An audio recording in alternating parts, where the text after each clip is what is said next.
नमस्कार साथियों, स्वागत है आपका हमारे YouTube चैनल पर। साथियों, आज स्टार्ट करते हैं चाणक्य नीति के 10वें अध्याय की दूसरी वीडियो। और साथियों, इस वीडियो के पहले श्लोक में आचार्य जी ने बताया है, शत्रु से द्वेष करने पर धन का नाश होता है, राजा से द्वेष यानी शत्रुता भाव रखने पर सर्वनाश हो जाता है, और ब्राह्मण से द्वेष करने पर कुल का नाश हो जाता है।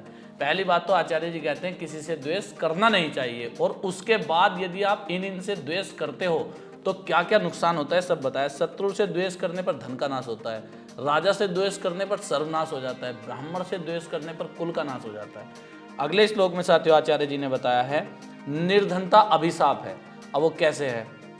मनुष्य हिंसक जीवों, बाघ, हाथी और सिंह जैसे भयंकर जीवों से घिरे हुए वन में रह ले, वृक्ष पर घर बनाकर रह ले, फल पत्ते खाकर और पानी पीकर जीवन निर्वाह कर ले, धरती पर घास फूस बिछाकर सो ले, और फटे पुराने टुकड़े टुकड़े हुए वृक्षों की छाल को ओढ़कर शरीर को ढक ले, परंतु धनहीन होने की दशा में अपने संबंधियों के साथ कभी न रहे, क्योंकि इससे उसे अपमान और उपेक्षा का जो कड़वा घूंट पीना पड़ता है वह सर्वथा असह्य होता है। आचार्य जी ने बताया है, यदि परिजनों के बीच रहोगे तो अपमान का घूंट सहना पड़ेगा। अब ये नहीं है कि भाई तुम धनहीन हो तो अपने परिजनों को छोड़कर कहीं दूर चले जाओ। अगर धनहीन हो तो परिजन तो थोड़ा बहुत साथ निभा भी सकते हैं, दूर कौन साथ निभाएगा। आचार्य का कहना है, अगर धनहीन हो तो दूसरे के ऊपर आश्रित नहीं होना, आपको वहाँ रह सकते हो उनके आसपास, लेकिन अपना कम करो खाओ, जैसी आपकी आय है उसी हिसाब से अपने खर्चे रखो, उनके ऊपर डिपेंडेंट मत रहो। और अगले श्लोक में बताया गया है साथियों, घर में ही त्रैलोक्य का सुख कैसे प्राप्त हो सकता है।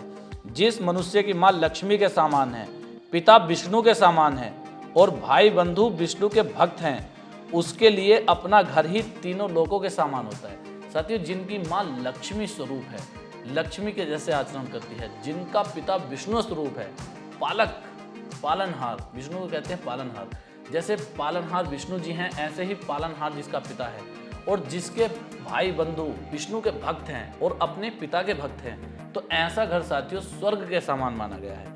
अगले श्लोक में साथियों आचार्य जी ने बताया है, भावुकता से बचें। जैसे एक ही वृक्ष पे बैठे हुए अनेक रंग के पक्षी प्रातःकाल अलग अलग दिशाओं में उड़ जाते हैं, इसमें कोई नई बात नहीं है। जैसे पक्षी एक ही वृक्ष पे बैठते हैं और प्रातःकाल होते ही उड़ जाते हैं, इसमें कोई नई बात नहीं है। इसी तरह परिवार के सभी सदस्य परिवार रूपी वृक्ष पर आ बैठते हैं, यानी कि आके जन्म ले लेते हैं इसी परिवार में, और समय आने पर चल देते हैं, अपनी अपनी आयु पूरी करके चले जाते हैं। इसमें दुख या निराशा क्यों?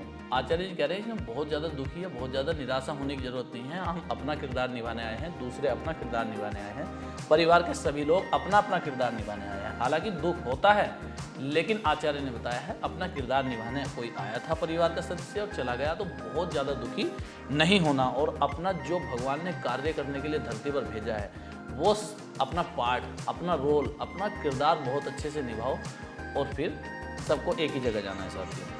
अगले श्लोक में आचार्य जी ने बताया है, बुद्धि ही बल है। वो कैसे? जिस व्यक्ति के पास बुद्धि होती है बल भी उसी के पास होता है, बुद्धिहीन का तो बल भी निरर्थक है। यानी यदि व्यक्ति के पास बुद्धि नहीं है, बल का प्रयोग कहाँ करें, ऐसे नहीं, और बल बहुत है, उस बल का कोई फायदा नहीं, क्योंकि बुद्धि के बल पर ही वह बल का प्रयोग कर सकता है, अन्यथा नहीं। यानी कि जिसके पास बुद्धि है वही बल का प्रयोग कर सकता है। कम बल वाला भी अधिक बल वाले को पछाड़ सकता है, यदि कम बल वाला बुद्धिमान हो और अधिक बल वाला बुद्धिमान ना हो। अगले श्लोक में साथियों आचार्य जी ने बताया है, सब ईश्वर की माया है। कैसे? मुझे जीवन में चिंता क्यों? आचार्य जी कहते हैं कि मैं जीवन में चिंता क्यों करूं? हरि को विश्वम्भर, विश्वम्भर यानी कि पूरे विश्व का पालनहार, हरि को विश्वम्भर कहा जाए। यदि ऐसा नहीं होता तो बच्चे के लिए माँ के स्तनों से उसके जन्म के समय दूध कैसे आ जाता है? यही समझकर हे यदुपति यानी कि हे प्रभु, हे लक्ष्मीपति यानी कि हे विष्णु जी, मैं आपके चरण का ध्यान करता हुआ समय व्यतीत कर रहा हूँ। आचार्य जी कह रहे हैं कि जब बच्चा पैदा होता है उसकी माँ के स्तन में दूध कहाँ से आ जाता है? पहले तो नहीं था। इसका मतलब इस पूरी सृष्टि को चलाने वाला कोई तो है। कहते हैं जिसने सूरज चांद बनाया, जिसने तारों को चमकाया, यानी कोई ऐसा है जो पूरी सृष्टि को चला रहा है। आचार्य जी कहते हैं यदि कोई ऐसा है तो फिर मुझे चिंता किस बात की? जब वो पूरी सृष्टि को चला रहे हैं तो वो मुझे भी चला रहे होंगे। और अगले श्लोक में साथियों आचार्य जी ने बताया है, संस्कृत भाषा का विशेष ज्ञान होने पर भी मैं अन्य भाषाओं को सीखना चाहता हूँ। जैसे स्वर्ग में देवताओं के पास पीने के लिए अमृत होता है, फिर भी वे अप्सराओं के अधरों का रस पीना चाहते हैं। इसका मतलब आचार्य जी ने बताया है व्यक्ति के पास जितना ज्ञान हो उससे ज़्यादा अर्जित करने की कोशिश करते रहना चाहिए। जितना उसके पास धन संपत्ति है उससे ज़्यादा अर्जित करने की कोशिश करते रहना चाहिए। कोशिश हमेशा करनी चाहिए साथियों, लेकिन जो अपने पास है उसे कम समझ के अपने आप को हीन नहीं समझना चाहिए। जो हमारे पास है उसमें संतुष्ट रहो और ज़्यादा की कोशिश करते रहो। और अगले श्लोक में साथियों आचार्य जी ने बताया है किसमें कितनी शक्ति है, और बताया है घी में सबसे ज़्यादा शक्ति है। कैसे? साधारण अनाज से आटे में 10 गुना ज़्यादा शक्ति होती है। आटे से 10 गुना ज़्यादा शक्ति दूध में होती है। दूध से भी 10 गुना अधिक शक्ति मांस में होती है, और मांस से 10 गुना ज़्यादा शक्ति घी में होती है।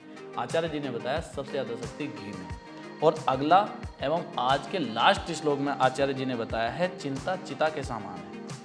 शोक से रोग बढ़ते हैं, यानी कि चिंता से रोग बढ़ जाते हैं। चिंता होने के से व्यक्ति डिप्रेशन में चला जाता है, धीरे धीरे बहुत से रोग बढ़ जाते हैं। परम सत्य है साथियों। जैसे दूध से शरीर बढ़ता है, घी से वीर्य बढ़ता है, मांस से मांस बढ़ता है, इसी तरह चिंता से रोग बढ़ते हैं। कहते हैं चिंता और चिता इस जग में दोनों समान कहाती हैं। एक जिंदे को एक मुर्दे को दोनों सदा जलाती हैं। इसलिए साथियों आचार्य जी ने बताया है कैसी भी स्थिति कैसी भी परिस्थिति हो उससे निकलने की कोशिश तो करना, लेकिन उस स्थिति को लेकर कभी चिंता मत करना। ठीक है साथियों, आज की वीडियो में इतना ही था। मिलते हैं नेक्स्ट वीडियो में। अपना प्यार बनाए रखना। जय हिंद, जय भारत।